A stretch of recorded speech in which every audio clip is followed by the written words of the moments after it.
Félix Antoine Tshisekedi azali na confiance ya peuple corps. Na yango na kosenga na yo combattants et combattantes. Biso na c'est la palais du peuple.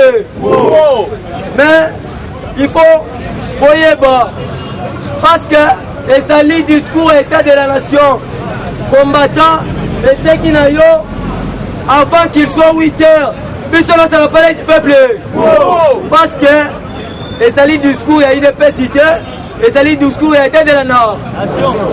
Badongolo misu baroya, batalamuka baroya, société civile roya, batebele baro. Mais le ko la biso to liba na ndaku, il faut te précéder bango. C'est que au bon moment partir à 6h30, dès qu'il est 7h30, au plus tard 8h juste, on s'en a parlé du peuple. Parce que Mkoloana, il faut que ça la face du monde est Dieu. Tozali na ba. Ceux qui peuvent mettre drapeau na Zali, au chango na kata costume. On a olakisa ke base ezali sima Félix Antoine Tshisekedi. Au chango na nenga sagesse. Pour être badongolo misu ya ba policier, ba mona te. Au kumbe modien, au chango na kati pour permettre que tango kota na kati, tango tata mukonzi ekolo akosala discours to pepa kabona relaxa ete azali na confiance à peuple corps. Toleki sikoyo l'actualité politique en mboka na biso. Na yambo ko banda actualité politique en mboka na biso. Biso bali ko benga biso ba mobilisateur. Ba musutu ba benga biso ba évangéliste. Un évangéliste alali mutu oyo il faut aller exemplaire. Il faut attendre la droiture, il faut attendre l'aliment. Na yango na mo muke on a nango na ko fortifier bino. Na le poto balobi ete le panier circule encore. Na banzi ete ba matali 70% na kolobe nango. Combattants et combattantes na Sarabino et ça na 3 facteurs. Oyo nzambe oyo akela likolo na se asala ete mutu aza musala. Le premier facteur oyo esalaka ete mutu aza musala eza nzambe libo. Deuxième facteur oyo esalaka ke mutu aza musala ezali courage amour. Troisième facteur ezali connaissance na. Mais biso tozali na connaissance ya IDP. Yango bozala mutema kokita connaissance na biso de kopesa biso musa na banzi po na matali 70%. Soko moni ete bakombo na yo et se figurer te na bandeko oyo bakokene na cabinet le panier circule encore parce que tobatama mukolo moko te combattant muninga kozo na tongo. Yo pose une peau. Le chef de l'État, si je ne m'abuse pas, si tu comme à début en décembre, avant ça, mon banquier a discours État de la Nation, à Kobimisa, ordonnance, Namae Matali, ordonnance, il y a un directeur général de l'entreprise à l'État.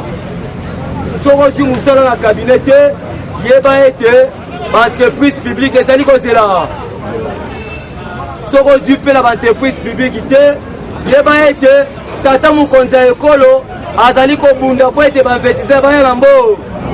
Yango combattants et combattantes kobungisaka elikia te.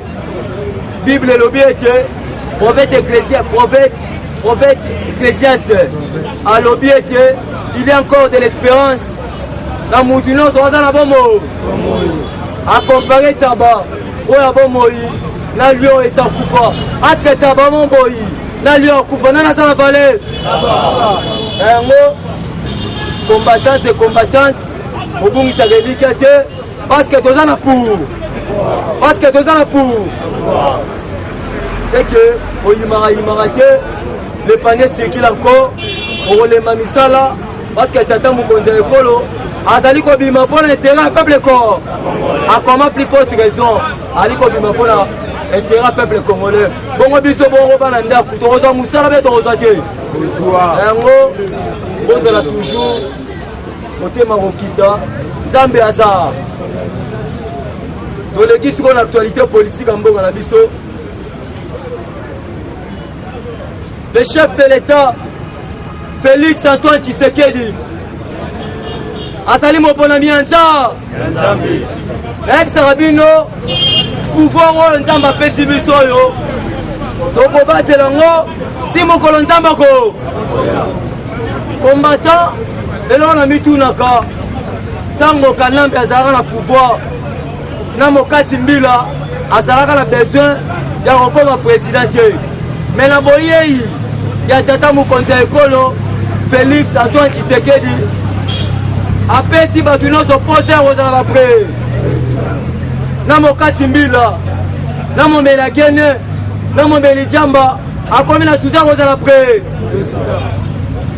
na yango nayebisaka bino pouvoir oyo bamata bakita tokobatela yango ti mokolo nzambe ako. Quel est le but d'un parti politique? Sina ya parti politique ezali nini? Babiloko na fobo ebarango. Conquérir le pouvoir et le garder le plus longtemps possible.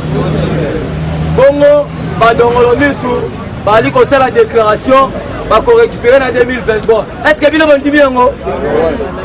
Aolota.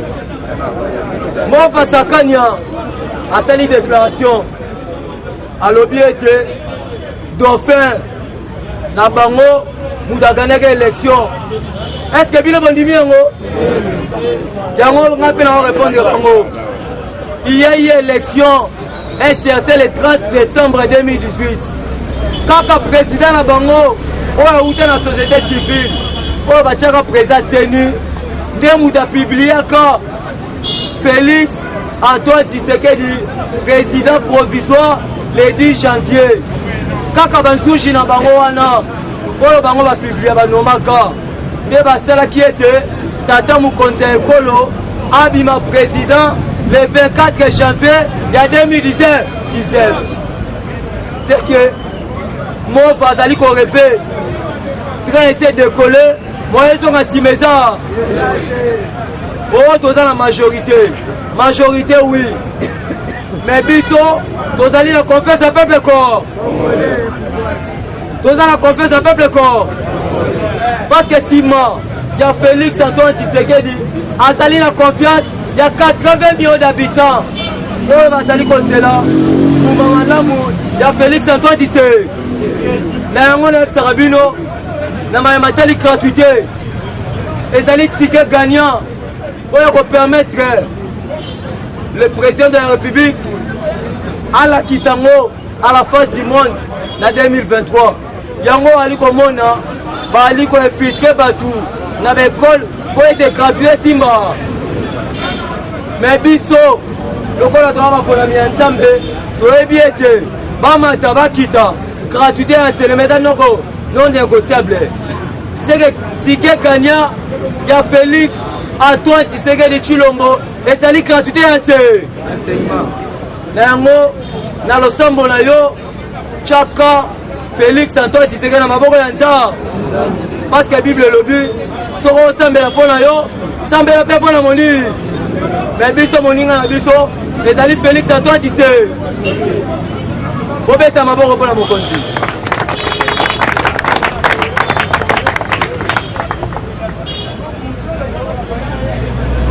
Côté de l'actualité, les États-Unis d'Amérique, le corps là-bas est bien Artenance et Salami Namboka, à la tête de la RDC, et Zali Namboka, où tu as dit un papa social, où tu as dit que Félix Antoine Tshisekedi, où tu as dit président le plus aimé parmi les top 5 Namboka dans le monde. Félix Antoine Tshisekedi azali parmi les 5 présidents les plus aimés dans le monde. Yangwana, États-Unis d'Amérique, alobi bango bako kozala ingrate. Balobi bazali prêt ya ko soutenir le gouvernement congolais. Bapesi mbongo na bango $600 millions pour soutenir gouvernement ya mboka na biso na yango na kosenga bobetela États-Unis na maboko pour la soutien oyo apesi na gouvernement congolais. Toujours l'actualité politique ntango nayebisaka bino bokoleba misala son excellence monsieur le premier ministre ayambaki délégation chinoise mpona mayema tali banzela oyo ezali kotongama na dilolo epuis ezela chemin de fer oyo kopermettre trafic esalema na mboka na biso. Délégation chinoise wana le premier ministre Sylvestre Ilunga atalisaki bango badirective c'est que société ya chemin de fer oyo bali kobenga SNCC ntango tozali koloba tronçon nango oyo ekei dilolo Kolwezi Lubumbashi bazali koréhabilite ntango tozali koloba bainvestisseur bazali koya na mboka oyo mpona kotravaille na Félix Antoine Tshisekedi. Toujours l'actualité politique yango nayebisaka bino combattant c'est pour la toute première fois na histoire ya mboka na biso un ministre en fonction azala condamné na boyei ya Félix Antoine Tshisekedi.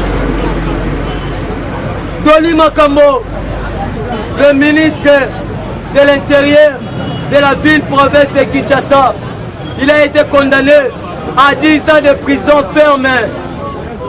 Doli Makambo, c'est pour la toute première fois jugement wana va prononcer au nom du chef de l'État et au nom du peuple congolais. Bobeta makobo makasi pour la mokolo.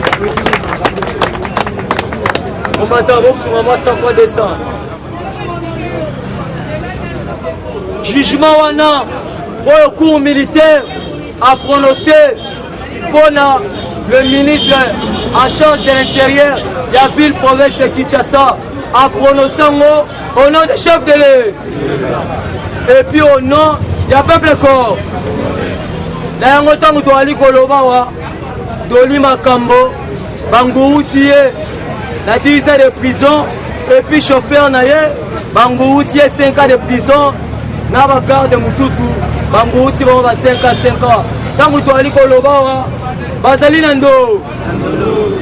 C'est pour la toute première fois baolo balobaka ete Félix azali étiquette Félix azali nommé bayeba ete Félix azali na pouvoir na nyonso na yango alakisi à la face du monde ete azali président de la République. Toujours l'actualité politique.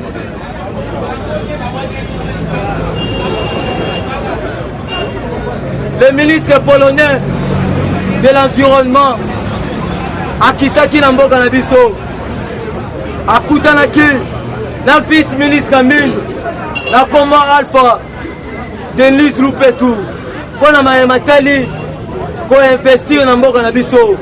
Ntango toali koloba bainvestisseur batoni na mboka na biso bazali kozela ete na janvier baba na musa na kozonga na mametali condamnation combattant ntango bazali koloba état de droit eponi ekolo te eponi classe politique te eponi FCC te eponi lamuka te.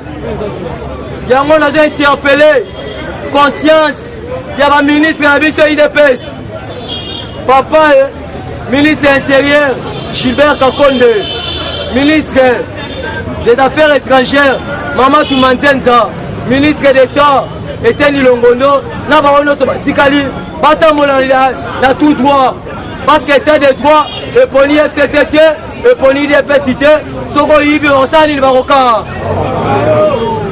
na yango baministre oyo bauti fraîchement na IDPS bazo exemple ya souffre de limaka parce que lokoyo ETI na ba FCC était appelé à la biso ya IDPS parce que dali signal fort au chef de l'État a sali ete mutino sazonga na nze état de droit soko yibi bakangi yo Soko bomi mutu bakangi yo.